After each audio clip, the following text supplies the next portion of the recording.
Taong 2022 nang ma-impound ang SUV ng isang driver dahil driving with a temporary plate number at driving without a license pa. Pero hindi niya agad nabawi ang SUV dahil nagpunta muna siya sa Dubai. Pagbalik niya ng Pinas, nakasabay niya sa kalsada ang isang SUV, nakamukha ng sasakyan niya, pati conduction sticker pa. Ano to? Ang kanyang SUV? May bago na palang may-ari. Nitong October 7, dumulog sa resibo si Mark para ilapit ang kanyang reklamo. Sir, very briefly, pakikwento, ano ba nangyari doon sa sasakyan mo? Nung last year, 2022, from the province, niluwas namin yung sasakyan habang binabaybay namin yung C5. Paglampas namin ng Eastwood, may HPG pala doon. Nung time na yun, wala pang mga original plates eh. Ang gamit namin temporary plates. Chinek na HPG, yung rehistro pala ng sasakyan, hindi na renew. Nahuli. Ang sabi ng HPG, pwedeng makuha, dadalhin lang kapag nakuha na namin yung original plate. Nang mapasakamay daw ni Mark ang plaka at karampatang mga dokumento na hinihingi ng PNP, Highway Patrol Group o HPG, para mabawi niya ang kanyang sasakyan, dito na raw nagsimula ang problema. Nung pagbalik namin ng HPG sa Krame, sabi, possible makuha pero wala daw service from Krame to Laguna. So sabi, balik next week. Nung after nung week na yon, nag-flight na ako pa abroad. So then ito, ngayong taon, nung June, bumalik na ako ng Pinas. Tapos nung time ng pagdating ko ng Pinas, tumawag na ako sa HPG para i-verify yung sasakyan. Then sabi nila, nasa ano lang naman daw yan, nasa Laguna lang yan, sa impounding area. Ilang araw matapos makausap ang HPG sa telepono, laking gulat ni Mark nang makasabay sa Quezon City ang isang SUV na kamukhang-kamukha raw ng naka-impound niyang sasakyan. Malakas talaga pakiramdam ko eh. Gabi ng June 25, midnight, nakasabay namin yung sasakyan. Sabi ko, malayo pa lang. Sabi ko, kilala ko yung mugs na yun. Ganun na ganun yung mugs ng sasakyan ko. Di sinundan ko kasi parang familiar. Then, nung pinauna ko, sabi ko, ito yung sasakyan kung di ako nagkakamali. Pero alam ko, nasa impounding to. Pero, nung nakita ko, ang plaka iba.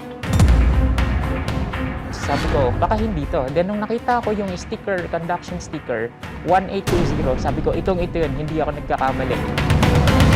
At nantignan ni Mark sa text hotline ng Land Transportation Office o LTO ang plaka. Surprise! Nakarehistro ang plakang ito sa isang sasakyan na golden brown ang kulay. What is happening? Sa isang area naman ng Camarin sa Caloocan pa rin, nakuna ng CCTV video ang kanyang sasakyan na dumaan po sa isang kalsada. Yun yung babae, hindi lang masyado manotice since gabi, midnight. Anong naging palatandaan yung inyo yan? Okay, yung headlight, makikita sa CCTV naka-angel eyes. Dito, makikita talaga yung mugs. Okay, yan mismo yung mugs ng sasakyan. Then sa taas may carrier. Okay. Ito yung carrier. Sigurado raw si Mark na ito na nga ang kanyang sasakyan. Bago pa makapag-road trip ang sasakyan, kumilos na ang resibo. Naka-impound sa impounding area ng PNP HPG sa Laguna ang SUV ni Mark. Pero laking gulat niya nang makasabay niya ang sasakyan sa Quezon City. Ang catch, ang SUV, iba na ang plaka. Pero nang tignan ni Mark ang conduction sticker, kumpirmadong ito na nga ang kanyang sasakyan. Ano po plano niyo ngayon? Plano naming mapatigil talaga yung ginagawa nilang yan. Ano po ang naging pasyon ninyo para itago ninyo yung inyong pagkakakilanlan, sir? Natatakot din kami kasi nabalitaan namin sa isa sa aming nalapitan before na marami nang gantong reklamo pero hindi na nila tinutuloy. Kasi natatakot din sila, lalo't pulis at HPG pa. Kung yung mga taong to gusto magkasasakyan, magkakotse, magkamotor, pwede naman nilang makuha pag sumikapan. Hindi yung kailangan manlamang ng tao.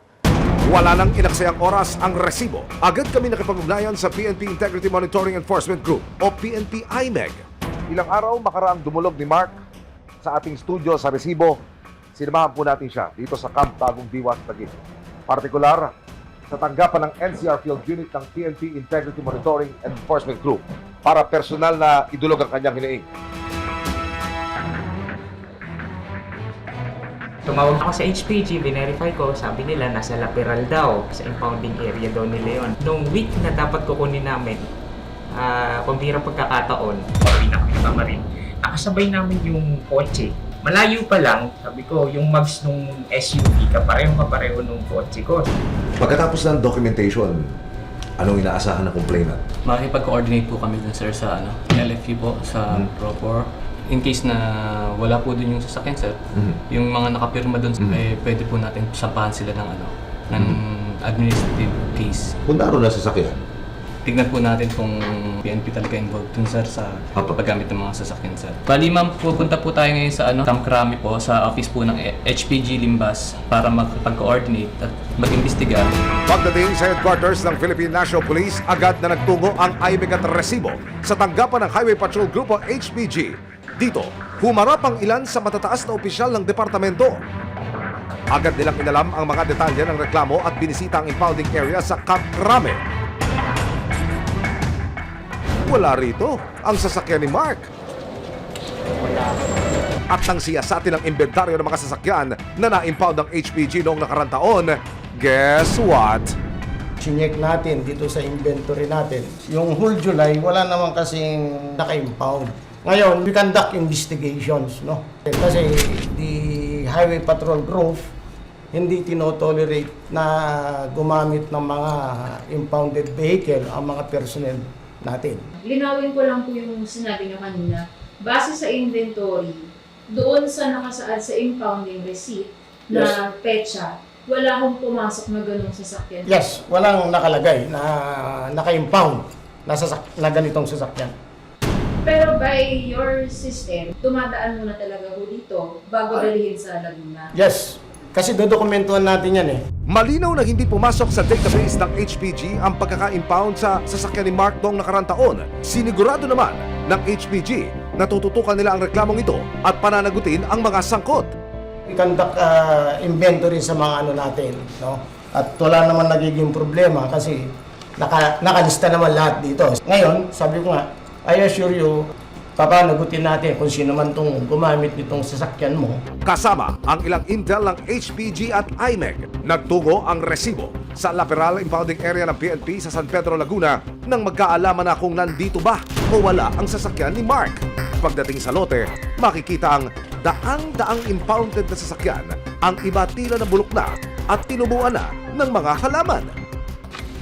Nakita po natin na negative po yung sasakyan dito. Magkakaroon po kami ng investigation at pananagutin po natin yung mga personnel na o mga taong involved. Titignan po natin kung ano yung maaari nating isampang criminal. Kung ma-involve ang pulis natin dito, ay pwede natin masampahan siya ng administratibo.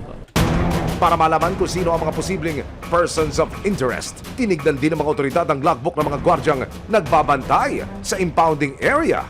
Bale, asan po sir yung tinuturo natin? Yung 1 unit, adventure secret, plate number ACX. Ngayon, paano na ilabas? Ito po yung yung 1 unit adventure silver in-all out noong February 23, 2023 around 10:51 ng gabi. Kumpirmado sa logbook na ipinasok ang sasakyan ni Mark dito sa lateral impounding area noong August 16, 2022. At malinaw na malinaw rin na makalipas ang 6 na buwan, February 2023, inilabas ng isang HPG patrolman na nagngangalang Brian Anthony Pido ang kanyang sasakyan. Dahil dito, mas tumibay na ang resibo ni Mark at ng IMEG na inilabas ang kanyang sasakyan ng walang pahintulot. Kasi sa tuwing nagbe-verify ako sa HPG, lagi nilang sinasabi nasa lateral nga daw. Lagi nasa lateral, nasa Fairview pala, wala sa lateral. So upon checking, ngayon nga nakita natin na wala talaga dito. Sa biyahe ng resibo at ilang kawani ng IMEG at HPG pabalik ng Campo Crame, isa na namang sorpresa ang tumambad sa gitna ng investigasyon. Ayan, biglang nakarating dito. Iba na rin ang kanya ngayon. Pero nakita niyo siguro yung mga sasakyan doon, ma'am, no? Di ba? Kaya nga swerte ka, sir, hindi na-stay doon yung sasakyan dahil kung hindi, kakamote din ang nakakapit dyan. Agad na sinuri ni Mark ang sasakyan niyang nawala sa kanya sa loob ng halos 1 taon. Bago ma-impound ang SUV, nasa mahigit 45,000 kilometers ang mileage nito ayon kay Mark. Pero ngayong lumitaw na ang kanyang sasakyan, ano mileage mo yun sir? 54,442. Walang 100 kilometers from Crame to La Peral. Naku po! Nag-road trip yarn! Isang araw matapos ang mga natuklasan ng resibo at ng IMEG, sinubukan namin kunin ang panig ni Patrolman Brian Pido na siyang nakapirma sa pag-pull out ng sasakyan ni Mark nitong February 2023. Pero hindi siya nakaharap dahil daw di umano sa isang emergency. Hindi rin nagbigay ng anumang karagdagang payag ang HPG para alamin ang aksyon na gagawin sa reklamo ni Mark. Kinapanayam ng resibo si Department of the Interior and Local Government o DILG Secretary Benjamin Abalos. Sec, idudulog po namin itong hinaing ng isa nating kababayan na na-impound yung kanya sasakyan. Sa investigasyon, lumalabas po na ginamit ito na po magiging move nyo. Dapat matigil yung practice na yan. Ano bang ebidensya meron dito? Secretary, sir, sa inihaing ebidensya ng complainant, meron ho siyang CCTV video. Nasundan din niya sa Fairview. Yung kanya sasakyan, kinunan din niya ho ng cellphone. Ang lumalabas, Secretary, pinalitan po ng plate number. Nakarehistro po yung plate number sa isang sedan naman. Sa logbook po, na-identify ng ating PNP IMEG, sino ang nag-deposito, sino rin ang naglabas, Secretary, sir. Sa sinabi niyo sa akin, mukhang matibay ebidensya, meron tayong videotape at nakita yung pangalan nito at nakita ang taong to, pending hearing ito, investigation, dapat suspended muna ito. No? To make sure. No? Dapat talaga mag-set ng sample dito. No? Hindi po pwede ito. Hindi po pwede ito. Secretary, baka may mensahe lang po kayo dito sa complainant. Sa totoo lang, hindi ho niya maiwasan na mag-alala dahil siyempre, uniformado ho yung kanyang mga ihahabla rito. Huwag kayong mag-alala. Ako mismo ang personal na tutulong sa iyo. No? Kung magpa-file ka ng demanda, ako mismo. At kung personal na gaganahan ko safety mo. Akong bahala sa iyo. And we will make sure that justice should be done. Hindi na dapat maulit ang ganitong practice. We will make sure of that.